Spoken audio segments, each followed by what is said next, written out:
Hello, so what you've asked is an undeniably tough question. So tough, in fact, I wrote notes so I can answer it to the best of my ability in the small time limit that I have. So, why are we here? Well, according to physics, we're here because of something called the Big Bang, which was essentially where nothingness reversed itself and became everything.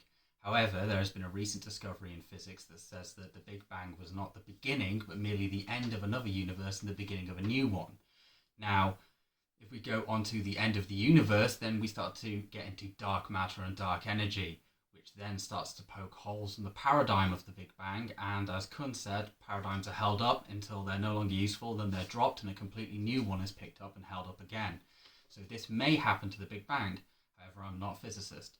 Now, moving on to the multiverse. Well, why are we here? Well, we could be here in potentially infinite different ways. We could be here in an infinite sea of universes, constants and variables.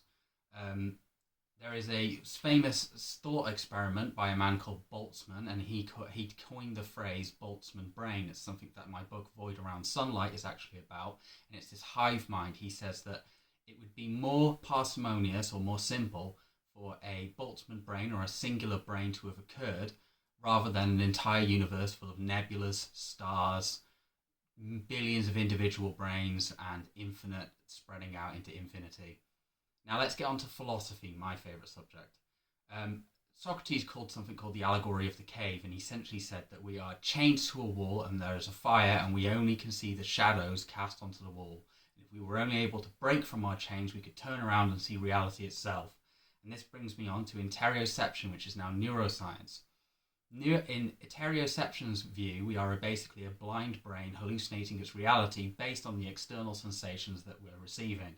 And in that, we form our fictional or unfictional existence. This also leads into solipsism, which means that we are a blind brain in a jar hallucinating its reality. The bicameral mind by Julian James, which says that consciousness essentially used to be a voice we would hear, a God voice, and then eventually we developed enough introspective inquiry to start questioning things ourselves.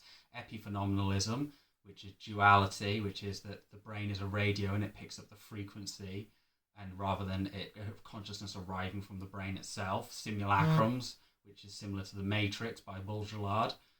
Bentov's dual torus. Alan Watts' Zen, homogeneity, the world is a holistic, constant, regrowing and regenerating state.